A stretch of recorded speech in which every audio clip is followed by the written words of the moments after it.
even at the top levels, there is not a lot that we can say for sure one way or another. Certainly, when you read kind of fad magazines, there's a lot of fads around nutrition, and when you read those, it might seem like it's a whirlwind because, oh wait, now strawberries are bad for you. It's just, even for somebody like myself, who I'm not a nutritionist, which is why for this challenge, I don't really go into nutrition. But about a third of all the things that people come to me wanting more information about, they want to know more about nutrition for one reason or another. So I just wanted, I was thinking today, and I kind of came up with five things that I would recommend and would tell to people. So, okay, first of all, I would say of all the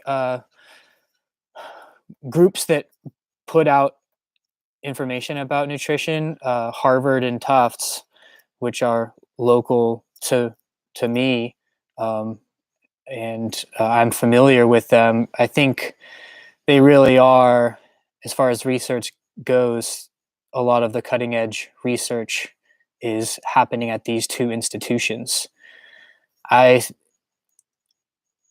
arguably a little bit corrupted, these two institutions, by corporate and federal interests.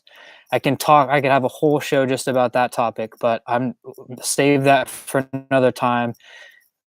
But still, that they have a lot of pretty sound information, and they make their research pretty well available to the public. I think you should go to their site. And one of the articles I'm going to refer to here it's a Harvard article. But number one is drinking the right amount of water, staying hydrated. If you're going to make one change to your intake, and when I say nutrition, I'm talking about intake. What are we taking in? So number one, water. It's the simplest, and we all know this, but it's very difficult. It's unless you have a plan and you have the intent to drink enough water, it's very difficult to do. It's so easy to forget about, and it's a constant battle. So what is the right amount? It totally depends. There's a lot of factors, but a general rule, I think, is to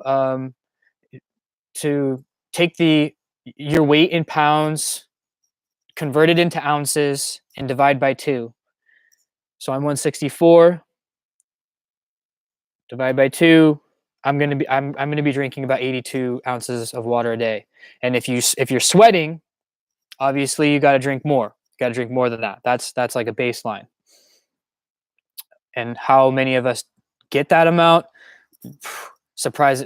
I think the research would show not nearly. I would be surprised if even half of us got that amount on a daily basis. So drink a lot of water.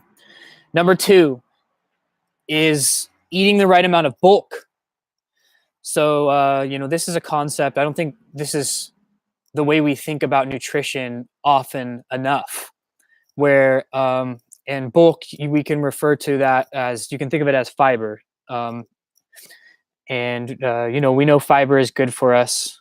There's a few different kinds of fiber. You want to have a balanced amount of soluble and insoluble fibers. I won't go into too much detail on this, but something to look into and know more about is fiber, and I will link an article talking about that in the notes. And knowing that generally, again, here in the American diet, we don't get enough fiber. And how much? Well, roughly 20 grams per day, more if you're a bigger person generally. And but there's also too much. Less commonly the problem, but it does happen, and it's worth considering that you can go overboard on fiber, and that's not good either. So there's a balance. Number 3, intake recommendation. Now this is getting a little political here, perhaps, and maybe self-promotional, or I guess it's just bias because I'm a farmer, a regionally based farmer. But I say the number three is to prioritize local and seasonal foods.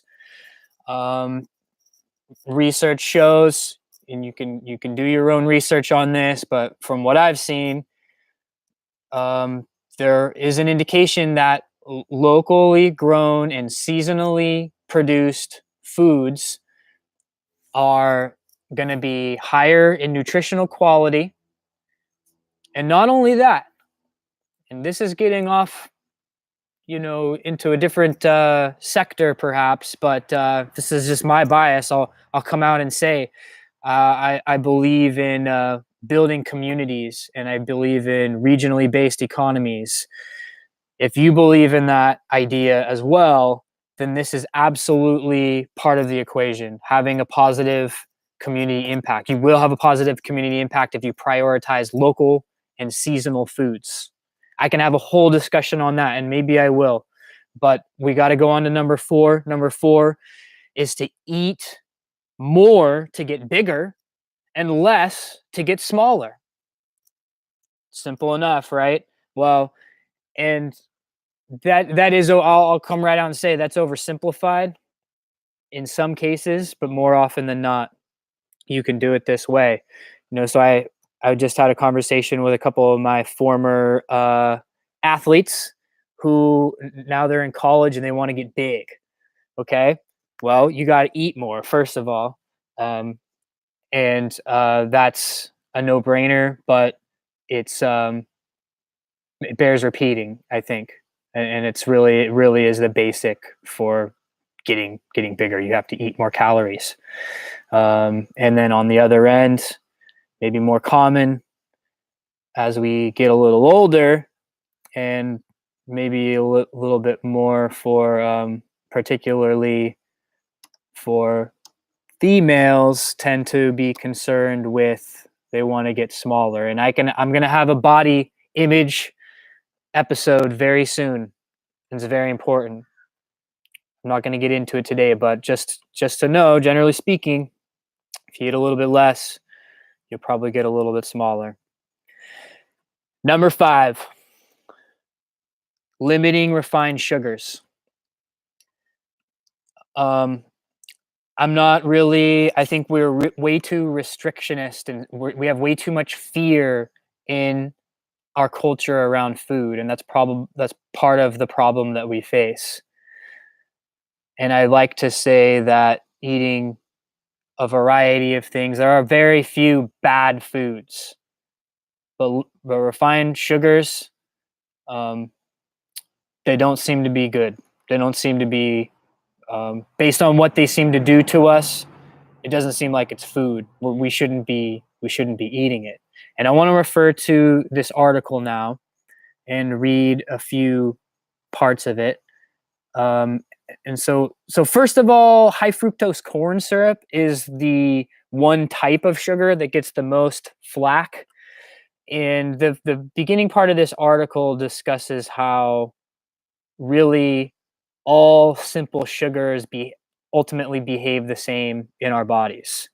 But and how exactly is that? Well,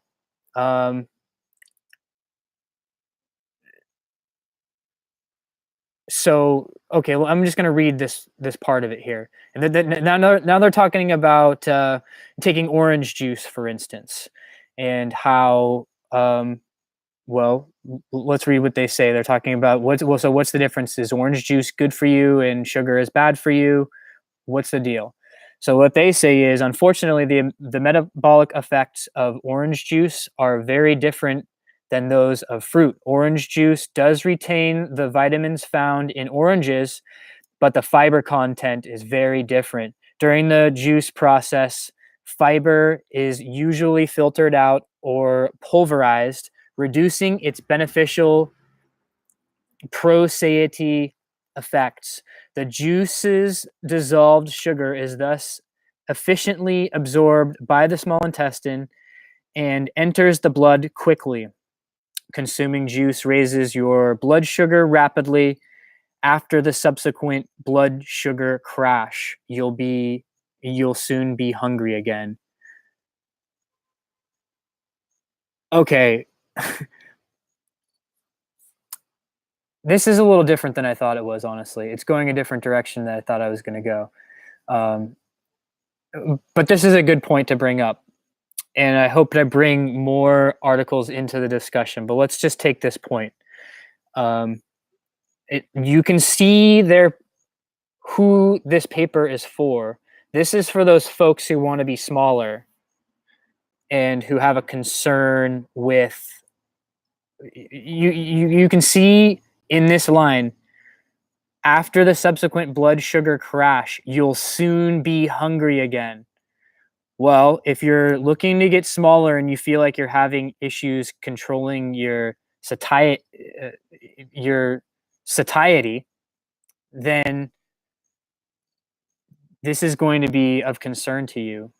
But this is not what we all need to necessarily be focusing on. So this just goes to show this is a really difficult issue, and I would also recommend that you go. This is in my influences article. I link to Found My Fitness by Dr. Rhonda Patrick.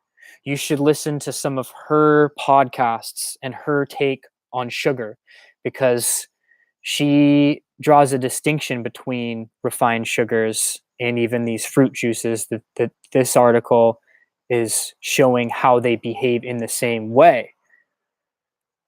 So, okay, super complicated issue, but my takeaway is, in my practice myself, is to limit the refined sugars. But the debate rages on. And now, okay, we got to move along. I'm going to talk next about okay, so I want you to take a moment. If you are live, what's up to Sean, Adrian, Brian, Linda just joined us. Cool that you guys joined us here. What am I saying? Us, it's just me. Well, my cats are back there too. But okay, I want to talk about one of the documents that I have. I posted this a few posts ago. It's the guideline for it's movement categories and progressions. I think it's what it's called. Movement categories and progressions. You can also find this if you're on the group page. You can go to the files and you can click on movement guidelines and progressions. So, or maybe it's called cross-training exercise progressions, one of those two. So you can take a look at this. And what this document is trying to communicate is, well, there's a couple of things, and I want to talk about just one aspect of it. If you see what we've done there, I have categorized movements into I've categorized movements. Okay, so here are the main movement categories. Well, first of all, there's movement concepts. There's a compound movement. Okay, now a compound movement is where it is also referred to as a closed movement, or it could be a single joint movement. I want to talk about, we'll use the squat as the example here. So a squat is a closed movement. Your hips go down and your hips come back up. You bend your knees, your ankles, and your hips and keep your spine in a neutral position while you descend. Hopefully you can get to the point where your hip, the crease of your hip goes below your knee on a squat. Okay, so that's a compound movement. And the other compound movement concepts, you got squats, you got hip hinges, you got pulling movements where you're pulling something to you.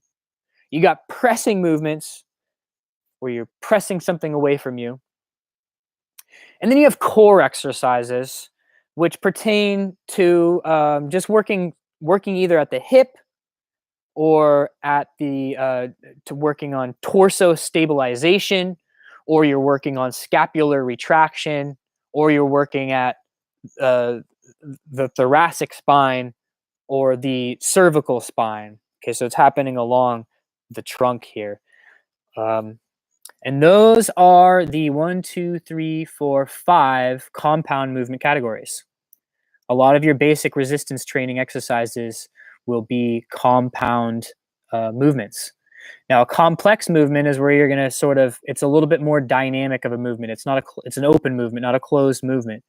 And it may be combining one or more compound movements. Okay, so the complex movement categories are locomotion, plyometric, resistance, or dynamic. And now the dynamic category is just those things that didn't quite fit into anything else, but they're also a little bit more related to activities of daily living or sport specific skills.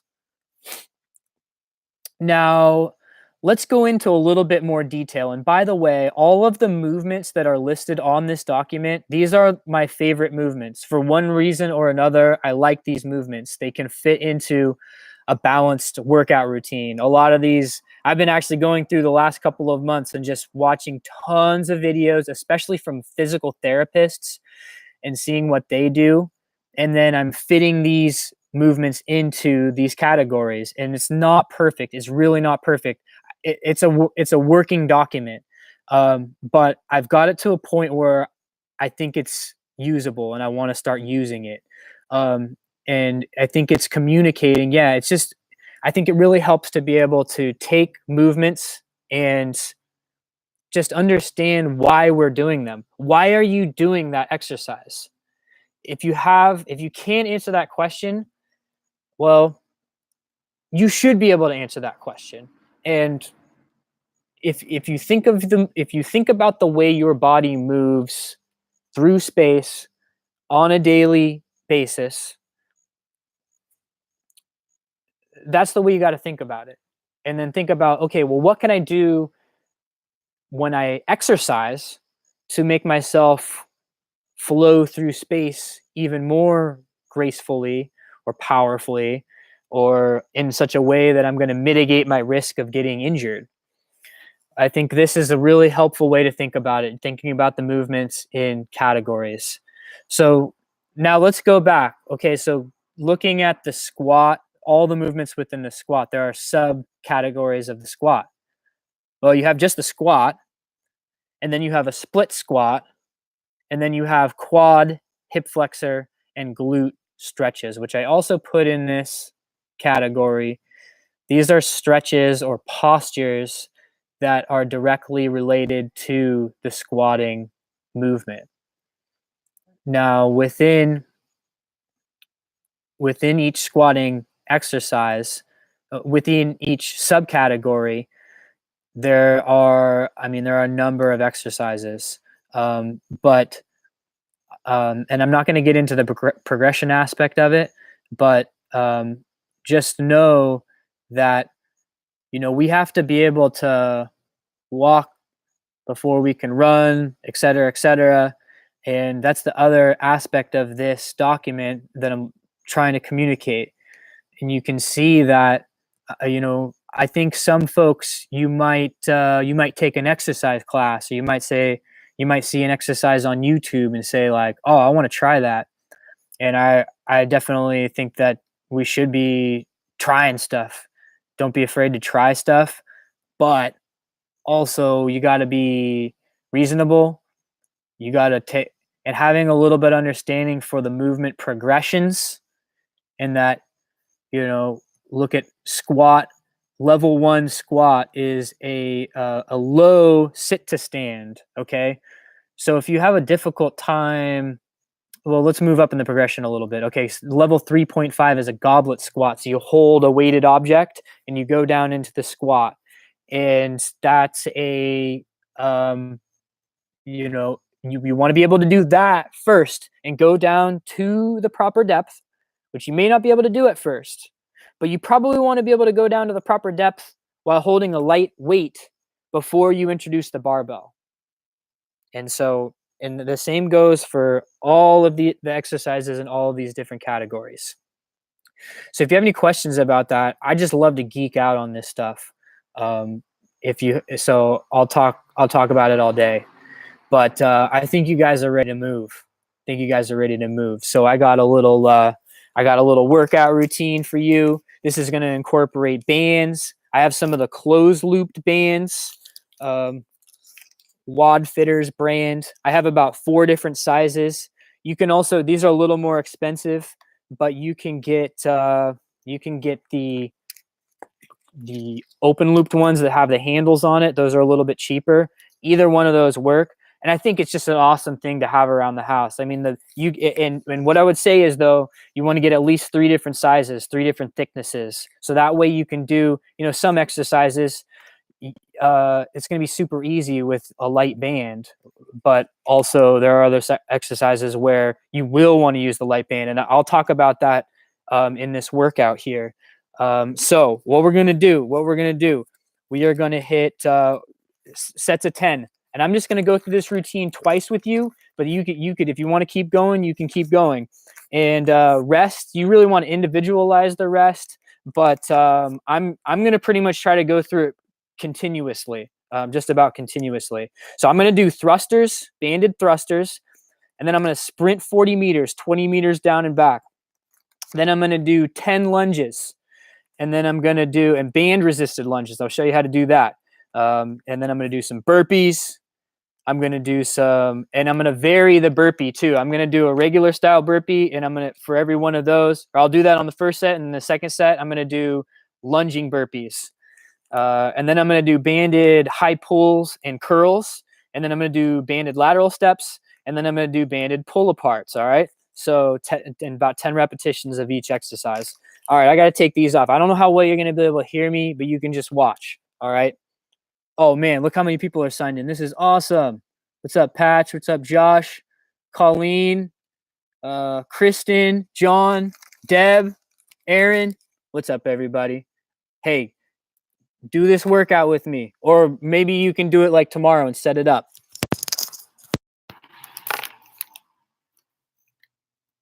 All right, first exercise, I got my thrusters. So I'm gonna do like a medium-sized band for this. I got my purple one here, I'll try this. Okay, I'm gonna step on it.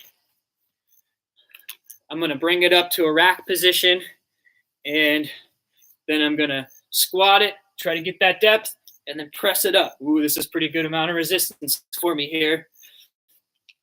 And you want to try to use, your thruster. Your legs are powering the press. You got to coordinate it, because otherwise it'll be extra hard for your arms to press it up. Use that hip extension. All right, I'm going to go for my run. Let's see if I can keep my arms tight by my side here. And I'm rotating at the shoulder at a 90 degree bend.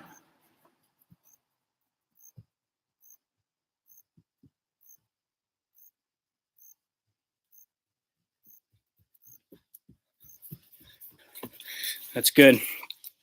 And look, I know it's like not a lot of people do sprinting in their training, but I can't advocate for it enough. If you sprint in your training, so metabolic, feels great. The change of direction is really dynamic. All right, I'm going for lunges next. So I'm going to step on this. I'm going to put it over my head, and then I'm going to do a back step lunge. So the banded foot stays planted. And then I just, I step back and I step out. I think it's a little easier. Yeah, I'll just do one leg at a time. Lunges are tough. You got to keep your knee angle. Don't let your knee collapse in. And I'm going with a pretty quick tempo here. And look, this is a little bit, I would say this is like a level 4 exercise, level 3.5. What's up, Freddie? So if you're having a difficult time with lunges, certainly you don't need the band. And I would even, if you're doing something metabolic like this, then go with a lower skilled version of the exercise. Go with just a step up. Do a step up. Work on your lunges in the strength part, but not in the conditioning part. If you try to add complexity and intensity at the same time, it's just a recipe for disaster. Do one of those things at a time, become proficient at the movement, and then you can add it into like Metcon situations where you're going to be fatigued. Okay, burpees. I'm going to go quick burpee. Thighs and chest touch the ground.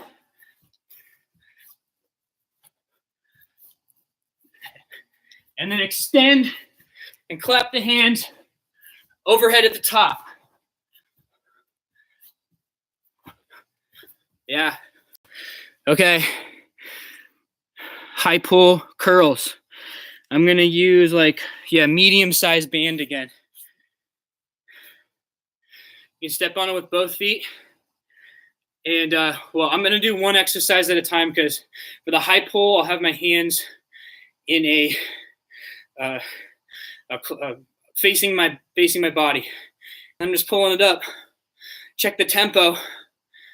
Up, down, up, pause, down, pause, up, pause, down, pause.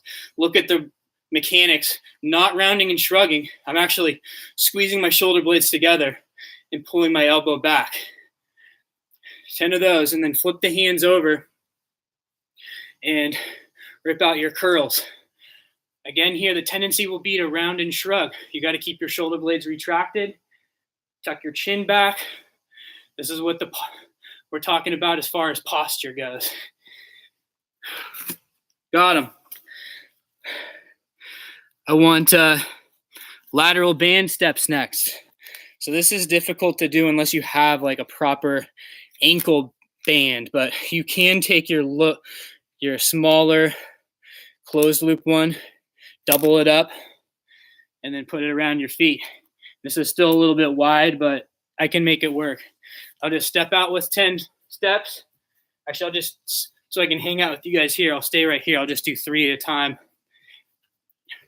Hips back, shoulders forward, knees stay right over the feet. Oh, and it burns so good. Not standing up.